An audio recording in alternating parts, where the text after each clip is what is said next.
क्या आप भी B12 की कमी को करना चाहते हो पूरा? तो ये खास वीडियो आप सबके लिए होने वाली है, क्योंकि आज की वीडियो में मैं आपको बताऊंगी कि आप कुदरती तरीके से कैसे B12 की कमी को पूरा कर सकते हो। कौन कौन सी वो चीजें हैं जो कि आपको अपनी डाइट में रोजाना शामिल करनी है, जिनकी वजह से आपको B12 की कमी कुछ ही टाइम में पूरी हो जाएगी। लास्ट में जो शाकाहारी है, वेजिटेरियंस है, उनके लिए बहुत ही खास इंफॉर्मेशन मैंने दी है। सो इसीलिए एंड तक वीडियो को जरूर देखना। सो वीडियो शुरू करने से पहले सत श्री अकाल, आदाब, नमस्ते। मैं हूँ certified health and lifestyle coach Rajvinder Kaur. अगर आप मेरे चैनल पे नए हैं तो चैनल को सब्सक्राइब जरूर कर दो। सबसे पहले हम बात करते हैं कि B12 की कमी आखिरकार होती क्यों है। सो B12 की कमी के बहुत सारे कारण हैं। अगर आप जानना चाहते हैं कि कौन कौन से कारण रिस्पॉन्सिबल होते हैं, तो वीडियो को मेरे चैनल पे जाके जरूर देख लेना, या फिर मैं लिंक डिस्क्रिप्शन बॉक्स में भी इसका लगा दूंगी।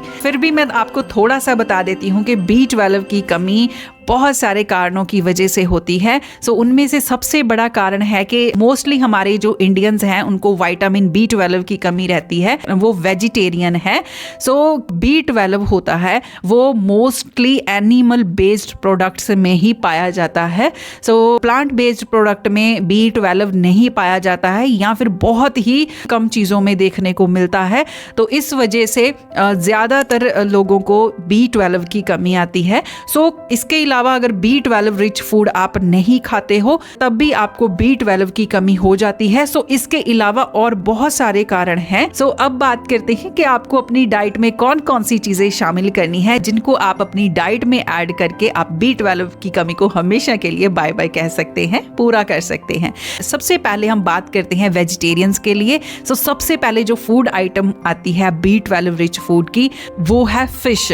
सो फिश में बहुत ही ज्यादा मात्रा में B12 पाया जाता है। सो फिश में भी अगर हम बात करें, जो फैटी फिश होती है, फैटी फिश में अब कौन कौन सी फिशेस होती हैं, जैसे कि सैल्मन होती है, मैकरेल, ट्यूना, सार्डिन्स, ये सारी जो फिशेस होती हैं इनमें बहुत ज्यादा मात्रा में B12 पाया जाता है।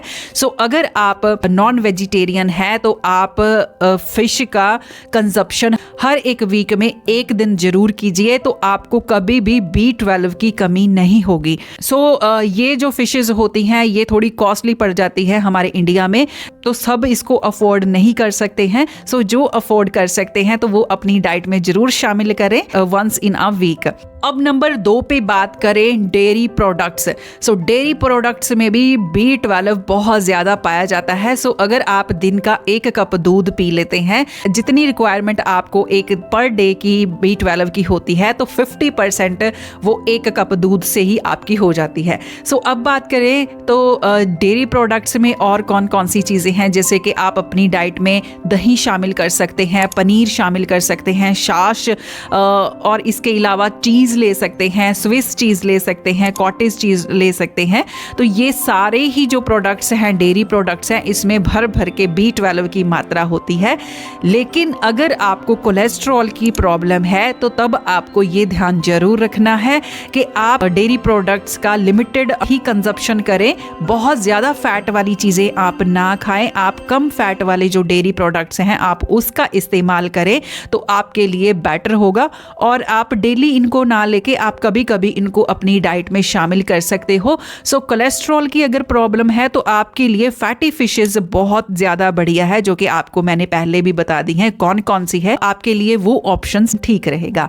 सो इसके अलावा दूध या दूध से बनी चीज़ें जैसे पनीर होता है या दूध होता है, तो मेक श्योर करें कि वो मिलावट वाले ना हो, उसमें हार्श केमिकल यूज नहीं किए गए हो, या फिर रिफाइंड ऑयल का इस्तेमाल नहीं किया गया हो। आजकल दूध की क्वालिटी बहुत खराब होती जा रही है, इस वजह से मेक श्योर करें कि जहां से भी आप मिल्क प्रोडक्ट्स ले रहे हैं तो वो अच्छी क्वालिटी का आपको दे रहे हैं कि नहीं दे रहे हैं।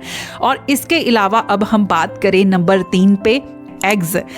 एग्स हर कोई अफोर्ड कर सकता है, तो आप डेली का एक एग जरूर खाइए और होल एग आपको लेना है, क्योंकि इसमें जो पीला पार्ट होता है मींस एग योक होता है, उसमें ही B12 पाया जाता है। जिनको कोलेस्ट्रॉल की भी प्रॉब्लम है या फिर नहीं है, दिन का एक एग तो वो होल एग खा ही सकते हैं। एक होल एग से ज्यादा आप एग ना ले, तो आप बाकी जो एग्स खाना चाहते हो, 2 खाना चाहते हो, 3 खाना चाहते हो, तो वो व्हाइट पार्ट ही आप लो, लेकिन एक एग आपको होल जरूर खाना है।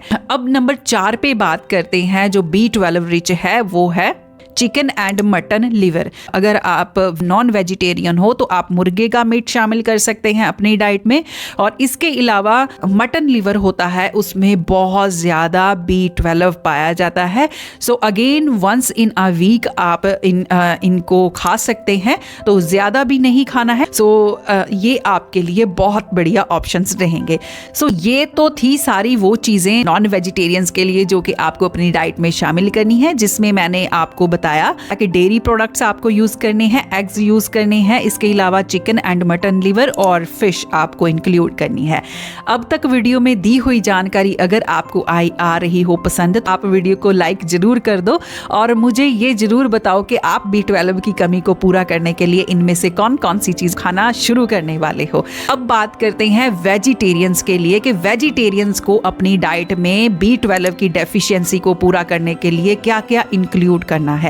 प्लांट बेस्ड प्रोडक्ट में जैसे कि मैंने स्टार्टिंग में बताया है कि B12 नहीं पाया जाता है या बहुत मिनिमल होता है, तो यहाँ पे बहुत ही चैलेंजिंग होता है जो वेजिटेरियंस होते हैं उनको B12 की डेफिशिएंसी को पूरा करना। लेकिन अगर आप अपनी डाइट में डेयरी प्रोडक्ट्स का इस्तेमाल करते हैं तो आपको B12 की कमी नहीं हो सकती है। सो अगेन वही बात है कि अगर आप डेयरी प्रोडक्ट्स लेते हैं जैसे कि दूध, दही, छाछ, पनीर, चीज़ लेते हैं, चीज़ में भी कॉटेज चीज़, स्विस चीज़, सो ये सारी चीज़ें अगर आप रोज़ाना कोई ना कोई अपनी डाइट में शामिल करते हैं, कभी दूध ले लेते हैं, कभी दही लेते हैं, कभी कभी आप पनीर की भुर्जी खा सकते हो, चीज़ सैंडविच खा सकते हो, तो तब आपको B12 की कमी नहीं हो सकती। लेकिन यहाँ पर भी चैलेंजिंग आपके लिए ये होगा कि अगर आप हाई कोलेस्ट्रॉल की प्रॉब्लम से पीड़ित हैं तो उस केस में आपको डेयरी प्रोडक्ट्स बहुत लिमिटेड क्वांटिटी में यूज करने होते हैं और फुल फैट डेयरी प्रोडक्ट्स आपको बिल्कुल भी नहीं लेने होते हैं।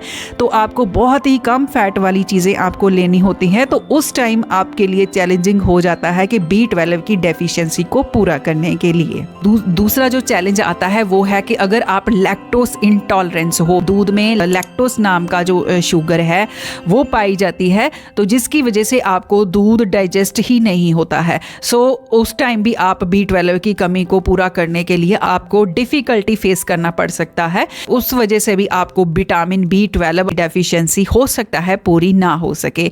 और अदर बात करें कि आप अपनी डाइट में प्रोबायोटिक्स एंड प्रीबायोटिक्स करना शुरू कर दें अगर आपको B12 की कमी को पूरा करना है। अगर हम प्रोबायोटिक्स की बात करें तो ये ऐसे बैक्टीरियाज की क्वांटिटी को आपके गट हेल्थ में, मींस आपकी जो आंतों की हेल्थ है उसमें जो गुड बैक्टीरियाज होते हैं उनको बढ़ाने का काम करते हैं, उनको हेल्दी रखने का काम करते हैं।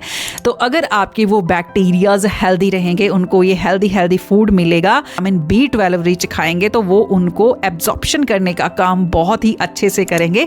तो आपकी बॉडी में जब B12 अच्छे से आपको मिलेगा तो आपको कमी कैसी होगी। सो अब बात करते हैं कि प्रोबायोटिक्स में कौन कौन से फूड आते हैं, जैसे कि फर्मेंटेड फूड। फर्मेंटेड फूड में भी आप जैसे कि कांजी ले सकते हो, दही ले सकते हो, तो ये बहुत बढ़िया आपके लिए ऑप्शन है। इसके अलावा आप अपनी डाइट में कफीर होती है, योगर्ट होता है और कोम्बुचा। सो ये सारी चीजें हैं जो कि फर्मेंटेड होती हैं, आपकी गट हेल्थ के लिए बहुत अच्छी होती हैं। तो बहुत ही फायदा मिलता है आपको अगर ये आप चीजें इंक्लूड करते हैं अपनी डाइट में। इसके अलावा हम बात करें जो अदर फर्मेंटेड फूड्स है लाइक इडली, डोसा, ढोकला, ये सारे फर्मेंटेड होके बनते हैं, मींस खमीर से बनते हैं, तो जिनकी वजह से ये अगेन आपकी गट हेल्थ के लिए बहुत अच्छे होते हैं, गुड बैक्टीरियाज को बढ़ाते हैं, गुड बैक्टीरियाज को हेल्दी रखते हैं।